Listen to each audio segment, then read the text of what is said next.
ቤቢ ሻውራ የሚባል ነገር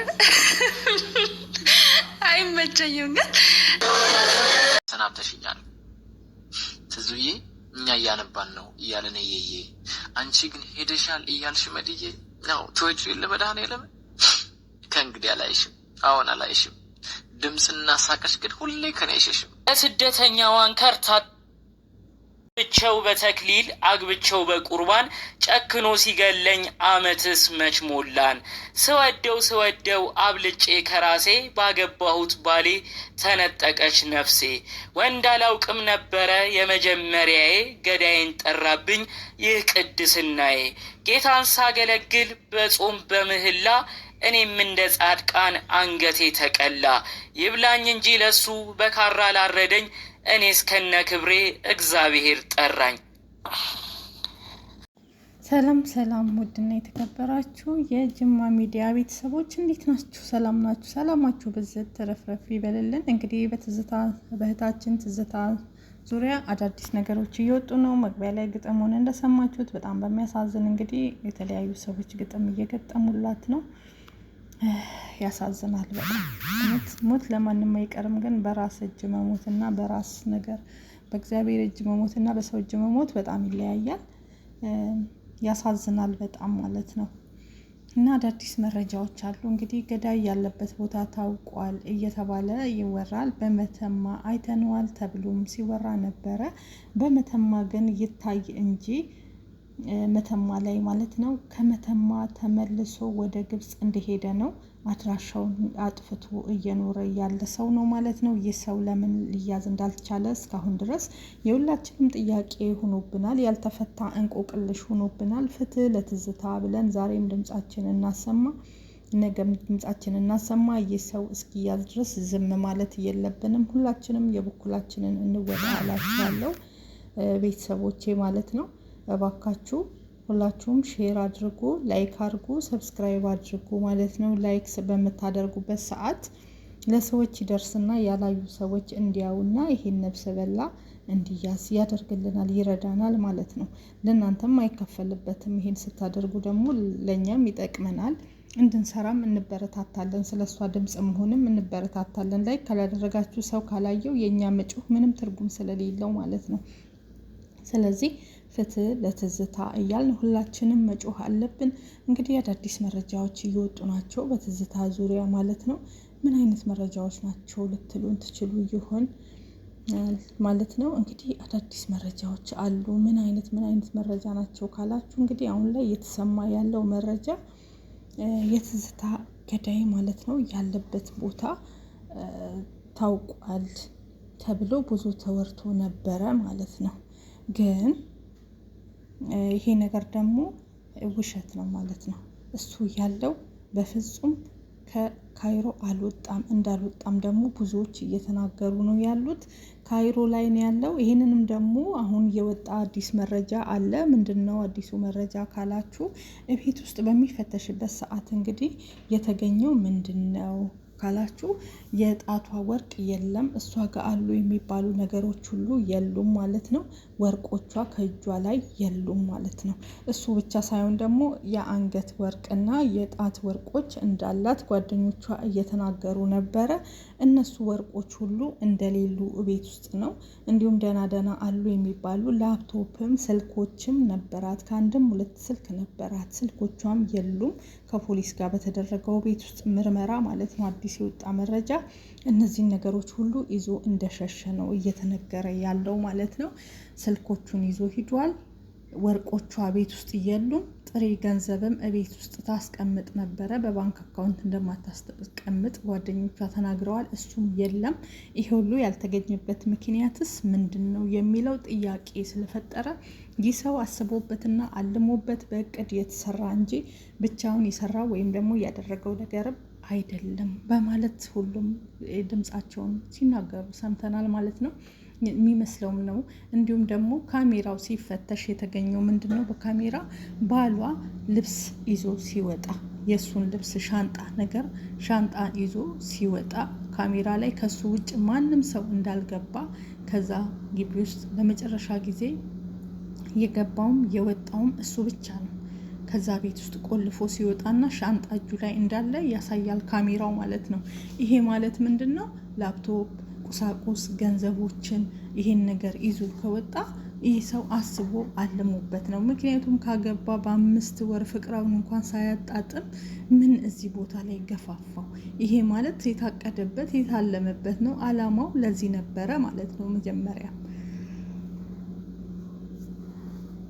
እንዲሁም ልጅቷ ጎበዝ እንደሆነችና ብዙ ስራም እንደምትሰራ ሰራተኛም እንደሆነች ተነግሯል ማለት ነው። ገንዘብም እንዳላት ስራም እንደምትሰራ ጎበዝ ሰራተኛ እንደሆነች ብዙዎች መስክረውላታል። ጓደኞቿ ከስራ ውጭና ከቤተ ክርስቲያን ውጭ የትም ቦታ የማትታይ ጀግናና ጠንካራ ሴት እንደሆነች እየተናገሩ ነው። እንግዲህ ሆዷ ውስጥም ጽንስ አለ ተብሏል። ጽንሱም እያለ እስከ ልጁ የአንድ ሰው ሳይሆን የ2 ሰው ህይወት ነው ይህ ሰው ያጠፋው ማለት ነው። ስለዚህ ሁላችንም ፍትህ ለትዝታ ማለት አለብን። ድምጻችን ማሰማት አለብን። ይህ ነገርስ እንዴት ለምን የሚለው ጥያቄ ሊሆንልን ይችላል ማለት ነው ሁላችንም ጋር። ለምንስ አልተያዘም እስካሁን ሲጀመር? ይሄ እኮ በእቅድ የተሰራ ነገር ስለሆነ ነው። በእቅድ ባይሆን የድንገተኛ ነገር ቢሆን ይሄን ቁሳቁስ ለማነሳሳት ቁሳቁስ ለመለቃቀም አይሄድም በእርግጠኝነት ማለት ነው። ስለዚህ ይሄ ነገር ደግሞ ትክክለኛ ነገር ስለሆነ አስቦበትና አልሞበት በጥንቃቄ የተሰራ ነገር ስለሆነ ነው እስካሁንም ሊያዝ ያልቻለ። ይህ ሁሉ ቁሳቁስስ ይዞ ከቤት ስለምን ወጣ ስታስቡት?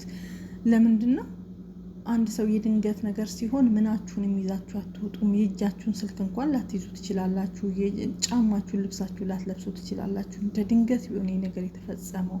ይሄ ግን የታሰበበትና የታለመበት ነገር ስለሆነ እንደ በግ ስሎ ስለጠበቃት እሷ ቁርባ በመጣችበት ሰዓት እንግዲህ እሱ ካራውን ስሎ ነው የጠበቃት። እንደ በግ ነው የሰዋት።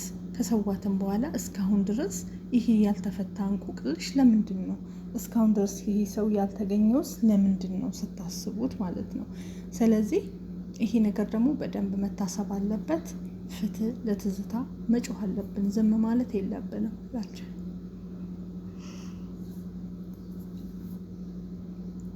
የሚወጡትን መረጃ እንግዲህ እየሰማን ያለ ነው።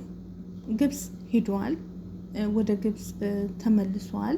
መጀመሪያ ላይ ሱዳን ላይ ታይቶ ነበረ፣ ግን ከሱዳን በትክክል ወደ ግብጽ እንዳለ ነው እየተነገረ ያለው።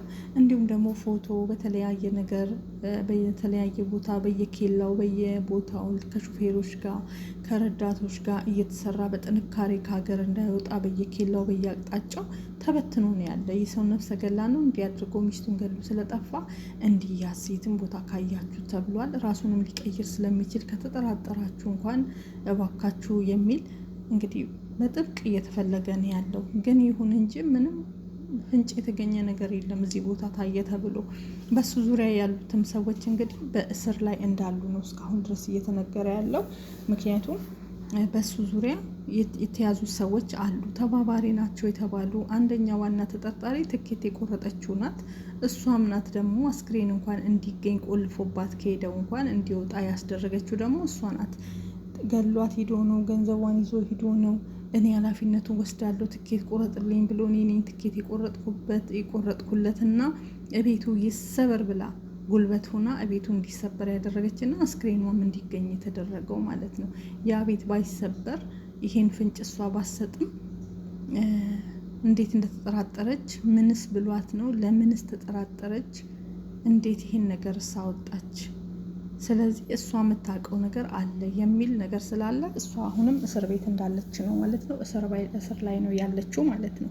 ስለዚህ ነገር በደንብና ግብጽ ያላችሁ እባካችሁ አሁንም አፋልጉን። የእህታችን ደም የስደተኛዋ ደም ከንቱ ሆኖ እንዳይቀር እባካችሁ ይህን ነፍሰ በላ ያያችሁ ኢትዮጵያን በአጠቃላይ ያሳልፋችሁ ስጡ።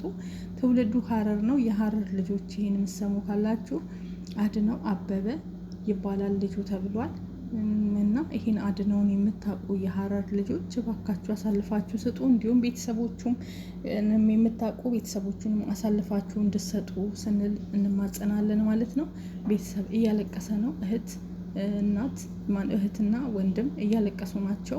ወንድምየውም እንዳለው ላግባ ስትል አታግቢ ብለናት ነበረ። እሷ ግን ደስ ስላላት ብለን እሷን ላለማስከፋት ብለን እሺ አልናት።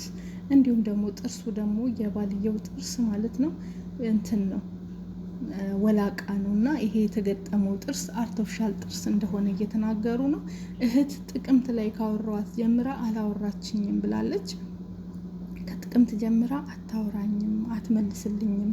እንዲሁም ደግሞ የገናን ጾም ራሱ አብረው እንዳልዋሉ ተጣልተው እንደነበረ ውጭ እንደነበረች ገናንም አብረው እንዳላሳለፉ እሷ ለብቻ እንዳሳለፈች ነው የተነገረ ያለው።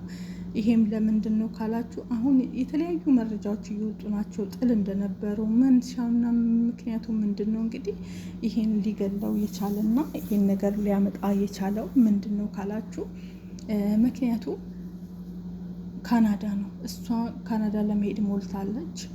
እሱ ደግሞ እንዴት በሚል እየጨቃጨቁ እንደነበረ የካናዳው ስፖንሰር የሆኑት እናትም ወጥተው ተናግረዋል በሚዲያ ላይ።